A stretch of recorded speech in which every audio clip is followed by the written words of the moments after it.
Man, Hassan, have a seat, man. Welcome to the neighborhood, man. Man, yes, sir. Dream come true. How does this come together, bro? Give me the so-called backstory, because I know before Dame Dash could get next to someone, you got to pay your own way. There's got to be a value there, or else we'll all be next to Dame. He definitely bogarted. Yeah, but you got to bogart the right way. He did. You know what I mean? Yeah. He did it. So what's the background with you, fam? Yeah. I mean, like how we met. Yeah. Even before you met, you know what I'm saying? Like, what was that introduction to music? Was it home plate? Thank you. Yeah. I mean, I also just want to sidebar real quick. Say this is a huge honor, and this is like, y'all like superhero characters. So thank you, brother. Like, being in this right now is like. Thank you, cause Dame made us feel small as a motherfucker. no. For the last 40 minutes, I was like, shit. I was like, man, I need to go. I'm about to walk down the hallway, damn near slap the shit out of somebody. Dame, you don't know how empowering talking to you is, though, bro. Good. And it's you have no idea, bro. Like no idea what your conversation meant today, bro. Like no idea, especially with some of what I'm going through and what I'm seeing. Yeah. No idea, bro. Good. Like you put a value on something that's unbelievable. Go ahead, Hassan. Yeah. So, basically, I started kind of as a producer, making beats. I actually came out here and first started interning for Nick Cannon, actually. I know that. Yeah. And through that, I actually met dude named Malik Youssef, who worked with Kanye. And through that, I kind of just was like working on production stuff and, flew out to New York to work on Yeezus, just with my own money. Like, yo, I just want to be around. Like, how can I be a part of it? Through that, Che Pope at the time, who was running Good Music, started kind of managing me. So just kind of like production stuff. And actually at the Yeezus tour, backstage, we was walking out and I had introduced myself to you. Wow. And I was like, yo, I know everyone says this to you, but one day I'm gonna be on the show. Hey man, let me and I'm gonna tell you one thou wow. I don't remember that actual, but I get people all the time, not all the time. And when people tell me that, I believe it, bro, because I've seen it. You know what I'm saying? And so anyone that's watching now, somebody probably I know told me that a few days ago. Yeah. So I'm hoping that they see this now. Yes. And you said it. Yes. And you in here. Man, this whole thing, that's why I want people to understand, like, this whole thing is astral projection. Like, I was watching this thing the other day on, like, parallel universes. And, like, man, this is, like, to have an album executive produced by Dame Dash, like, have a whole documentary where I'm playing my album for Kanye, me sitting in front of you, all y'all. Like, this whole thing is, like, it's astral projection. Like, since... And I didn't meet him through music. Yeah. How did y'all meet? My son. So my son was hanging out with him, and he actually had a plug for a factory. And ended up, I started to make my clothes there. So I appreciated that part of him. Pause. And even him and my son fell out, like on some dumb shit. I don't know what happened. But he still would come around, like every event that I would go to. It would be like, I thought it was like 4 of them. He'd be at every event everywhere I went, and I don't go out that much. So he was always out. And then when I opened the gallery, he came through, and again, out of respect for the plug that he gave me with the factory, he was like, "This is dope. I want to do some artsy shit," and blah, blah, blah. And he was always talking some of this kind. He's how he talk. Right. So I was like, "Go ahead, do your thing," because that's how I see if someone's really about. Because I'm about like capturing culture as it's happening, and I'm old, or older than the people that are actually at the forefront of culture because they're outside every day. So I like to bring it inside. So he did something that was cool. Tell him what your event was. You can actually show it. It's on day. Yeah. So basically, I did like a beat auction where, because I was tired of emailing beats. I was like, yo, if you respect the creative, you go to the theater, watch the movie. If a painter, you go to their gallery and they control the environment, the temperature of the room, the lighting. So I was like, yo, I just want to do a thing where I play beats in real time, and then there's QR codes on the wall, and you scan your phone on the QR code and place a bid on the beat in real time. So whoever places the highest bid gets sent the stems directly to their phone. So it was like right in line with the artsy-fartsy shit that I like, and people were dancing and painting, and it was great. So he brought culture. I said, okay, you got a culture movement, and then he went to the studio and made a banger, this kind of controversial record called Sand Nigga. Yeah. And it was dope, but the problem was I was like, what's up with your show? because I had seen him perform with my son and it was disgusting. Oh, Right? damn. So, for me, you're not an artist unless you can perform those records live. Yeah. And I have a big stage and we have a band. No, actually, I had a big stage and I was like, you got to rehearse and you got to do a band and that's all that's going to count. So he actually was doing the performance and he brought the band and then I hired him and we literally, like they got fired though a couple times and we've gone through that whole process. But for the last 4 or 5 months, he's been performing nonstop with a live band. So, and then through showing him, because I'm teaching people like, yo, forget like thinking everyone makes a record, everyone makes a video. You make your money on the road. You make your money selling merch. And if you don't have a good show, you will not make any bread. And I'm not standing behind it unless live you could do it. And now his show was crazy. He turned, he's crazy now. It's just amazing to watch the whole. But you know what, Dane? But he put the work in though. We don't get that finish in school anymore. You know what I'm saying? They never. That's what I was always mad at. Is once I learned that, I was like, how come Leo and all these other executives did not teach that to these artists? That the show is what sustains you. Yeah, man. They don't teach them that. But again, so what happened was when I knew I was gonna do the warrant thing and go turn myself in, I was like, fuck it. When I get out the next day, let's just do a show. And we just started rehearsing, and I was showing him that if I could get up on that stage and rehearse records, and give hooks, and all of a sudden it started to sound good, and I had an album, I had 30 records, just fucking around teaching those guys how to do it, and I was like, now let me show you how to do it. So we went to New York, and he killed the load. We, my group's called the Black Guns. My name is Billy Pablo III. Do It All from Lords? For the Lords was well, actually the Lords actually came. I did a quick project with them. but we performed Do It All, Tretch, OC. It's all documented. Band killed it in the Lower East Side. This club called Canaries the other day. We knocked that out, and then he left. But then I went and did another show in Newark with Do It All. But the point is, his show game right now is what I'm proud of, and that was when I was comfortable coming outside, and also. Like he went through like artist 101 like boot camp.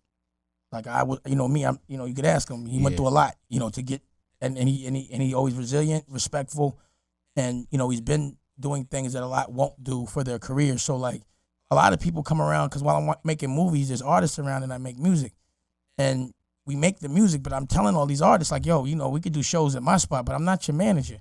I'm not like all you need is a booking agent and a publicist and just hit the road, make your merch, and you good. I'll make the record. We could put them out and we could rehearse them, but that's what you have to have. I'm not doing this. I do this for fun. I don't monetize. I'm trying to sell a network. And the next week he goes and does everything that I say. Like he listens. Like, you know what I mean? Because like there might be 3 artists that have projects, but he's the only one that's actually pushing it forward. Right. That's actually like, yo, I'm going to go get Big Boy. Like I'm like, you get Hassan, Big Boy. Why do you pay attention to Dane?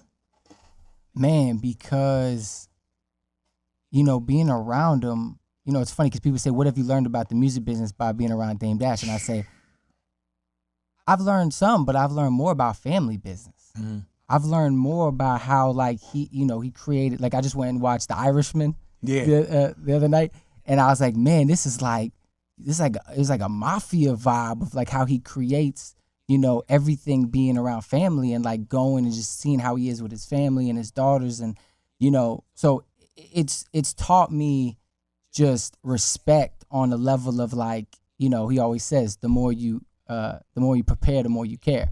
Mm-hmm. and I see that just with everything in his life, and so as a man, it's just being around him is, so by default, I become a better, right, everything or whatever. But also he did end up playing his album before Kanye West. Like things yield. So I'm not that dude that says if you do this, this will happen, and then it doesn't happen. You're just sitting around waiting. You do the right thing. In my world, you do the right thing. Like if his dream was literally to sit and play his album for Kanye, I watched his dream come true. Which it was, and it happened in a week only because he did the right thing. Right. If his dream, like he said, his dream is to sit here and do an interview. That happened because he listened. Respect will make your dreams come true. And respect is not convenient. It's not when it feels good. It's when it makes you uncomfortable.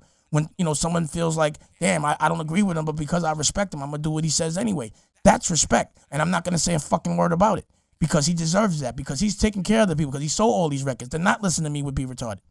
It would not be logical. Yeah. You know what I'm saying? I'm Dame Dash. Why would you not listen to Dame Dash? Absolutely. You know what I mean?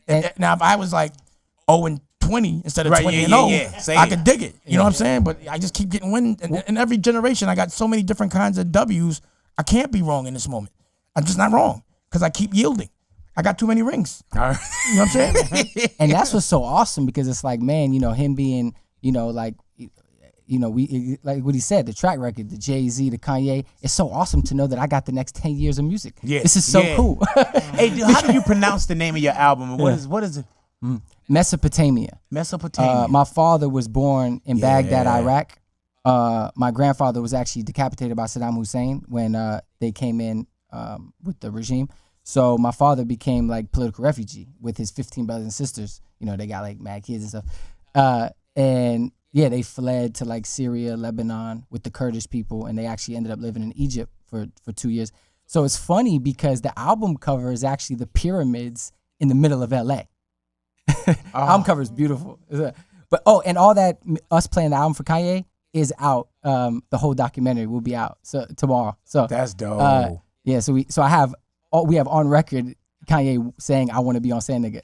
Yeah, I heard that. So, and did people have a problem with that title? Tons. Yeah, like Talib Kweli. Until they found out GLC didn't like it either. Yeah, GLC. And these are people that I love and I like, so it's almost like, man, I don't want to let down like mentors, like people that I looked up to. So, it's just conversation. If you have your mentors, if you stimulate a conversation with your mentor, then you did something. Yeah. But it should be not. What was the narrative behind like a Talib Kweli? Like, because you see it looked fucking crazy to tell you the truth. But and you said what's the backstory? Yeah, you don't know the backstory. That's the part of it. He likes, like I said, he's like Middle Eastern Kanye. He likes the shock value, but then have explanation after. Mm-hmm. So like people like to stimulate conversation. They like to invoke emotion, but then when they do invoke the emotion and you're angry, they like to see you walked off a ledge once you see the clarity of why you did it in the process. So people start out mad, and then when they hear like, yo, well, yeah, you did feel this pain, you can say nigga. And to me, the way I looked at it was he was saying, yo, they call y'all nigga, they call us sand nigga. They treat us worse than they treat y'all. And I think that's what I got from the record. You know what I mean? So I just thought it was like, yo, there's nigga and sand nigga, we're all the same. You feel me? Yeah, the whole record. But GLC was tight. He was like, nah, bro, player. Nah, you're right. Doing that, player. But also a lot of people look at him and it's hard because he's not dark skinned to see a lighter dude saying that. But I think if he was darker, I don't think anybody would care. Like, you don't really know he's Middle Eastern until he says it.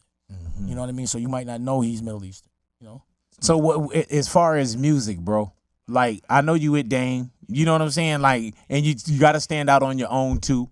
Yeah. You know what I'm saying? Is there the so-called vision? You know how some people say, man, I just want to get in and I want to shake it up. I want to do this. Like now that you here, you know what I'm saying? What's the tomorrow? Man, just figuring out how to, with anything that, might cause confusion is then to come and, bring healing. He wants to cause chaos and clean it up. That's what he wants to do. And that's what they say, man, to get attention to you. I remember when I took speech class, it was like, people not going to listen to you unless you scream out first. Yeah. You know what I'm saying? Unless you give them a reason to pay attention to you.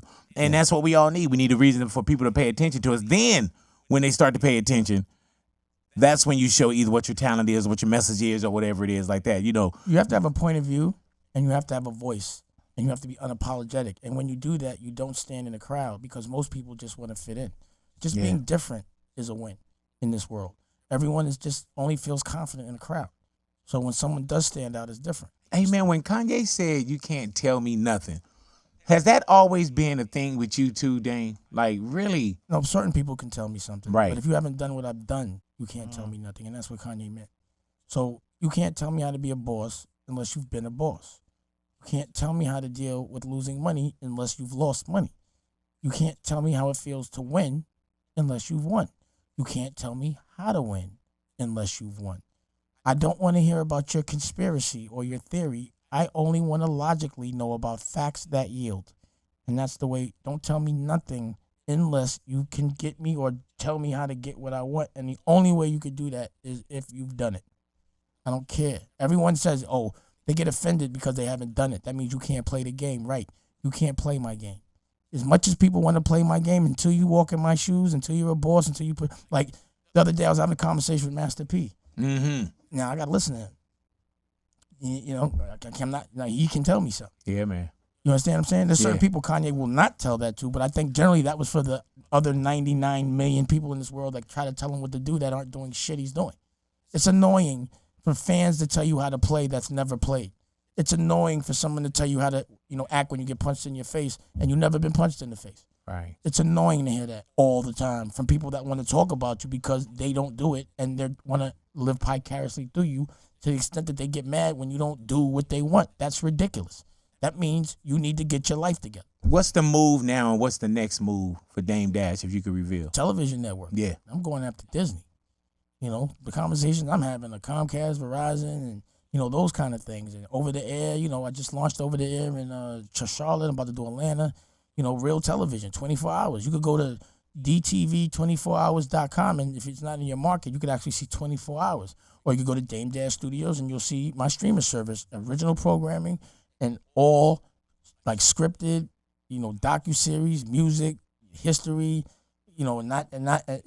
health is wealth, meaning vegan shows, yoga shows, therapy shows, ancient history shows. So we got Healing is Gangster with Taj. Your man was in here. Was in the other. Your man was in. Where's he at? He was here. He was at the spot with Taj doing the therapy. Taj is from out here. And then we have Healing is Sexy. That's therapy for women. We have art shows. We have my Anthony Bourdain running around the world just getting high everywhere. Right. We went 2 series, all done. I ain't talking about it. It's there. See, I don't like hustling on a crowded block. And I like the yield. So it's like, music is ridiculously crowded. It's like selling nickels. Everybody's in it. And fashion is hard. It's cash intensive. I'm there. I did it. Rachel Roy, Rockwear, all that. I did it. No one has a television network. That's a relatively empty block. No one's there. I'm alone. Is Revolt a television network? Yeah. Okay. No one has a television network. I'm the only one there. I make scripted and I make original and I do all those things. And I own it 100%. I'm not a face of a fund. So there's no disrespect to Revolt at all. They're a television network, but we're just a different kind of television network. And, hopefully, to me, Revolt was always very similar to Creative Control, an internet television network I had with Kudi and Shige. And I was able to look at Revolt and learn the business from any mistake or anything good that he did. I just get to watch it. The perspective and the perception and what I need to do when someone from another world gets into a different industry. But, him and I run our things different. You know what I mean? So I'm a director. I actually make the content. I don't know what he does, and I do scripted, and I'm starting the network with scripted, not music. Right. So I'm starting more like what you should compare me to. I don't think it's a comparison, but what you should compare me to is like HBO, or Stars maybe, or right, or Vice mixed with HBO. Like cause there's new. And how do we find it, Dame, again? And you can order it right now. Everyone in here can order it from anywhere. Dame Dash Studios right now, and that's the streaming service. It's $7 a month, but you get the first week free. And if you want to see the 24 hours, if it's not in your market, in your area, you could go to DTV24hours.com and you will see Dash Diabetes Network. I mean, I have so many different things on there. It's like, so I guess this agenda is to have a network that's run by us. Yeah. And you know what's crazy? Let me say this. We don't have a platform to make our own people. We don't have our own CNN. My agenda more than anything with this is to empower the politicians, the congressmen and the senators that are fighting for us every day and passing the laws that we complain about, and also teach the younger generation how to really help instead of talk about doing things. It's meant to be deprogramming because we're programmed to be complacent and to accept the fact that, again, we're supposed to be happy that someone gives us a job that we don't own and make sure that our kids have to work. And that's ridiculous. We're supposed to make sure our children don't have the same problems that we have or else we have failed. Yes, sir. And that's what this network is about. It's a point of view. And I started with a streaming service first before the network. So the direct-to-consumer relationship is the most important because there's no middleman there. You get full margin. So if I got a network and I don't have Comcast to distribute it, how's anybody going to see it? But if you have an app and people get it direct, you have your own distribution and you could do whatever the fuck you want to do. And if somebody else wants to come on it like Comcast, they'll have to work on my rules. So if I got 100,000 people paying $7 a month, that's $700,000 a month. I'm independent. That's great. If I get 1 million people, shit, that's $7 million a month. $1 million? And that's just one, just like so instead of it being like, you get a hit record, you get this. Nah, if I get a hit TV show, movie, doc. Yes, sir. Big money for my kids. Not even me. Dang. Big money for my kids. Appreciate you coming into the If it's not neighborhood. big money for your kids, then that money's funny. Hello. If it's not kids' money, big money for your kids' money. Big money for your kids' money, then it ain't no money. If it's jury money, house money, Yeah. self-preservation money, selfish money, if it's not money that makes sure your kids go to college if they want, but you have $60,000 a year to put into a business, then you ain't make the right kind of money. And the right kind of money makes money forever. Residual income. Content gives you residual income. The kind of money where you sit by the pool, you don't have to work, and it just comes in. Because when you're an artist, you don't want to be 60 on the road. You want to fucking sit by the pool. You don't want to be running on a tour bus 300, 200 days out the year when you're 65. You just don't. You want to sit there and chill sometime. At least, I know I do. Yeah. Anyway, Dang. I'm sorry for cutting you. Thank you for coming into the neighborhood, Appreciate bro. you, man. Nah, easy call, bro. And Hassan, we'll be seeing you again soon. Yes, sir, man. Man, thank y'all for coming into the neighborhood, man. Big Boys Big Neighborhood. boy.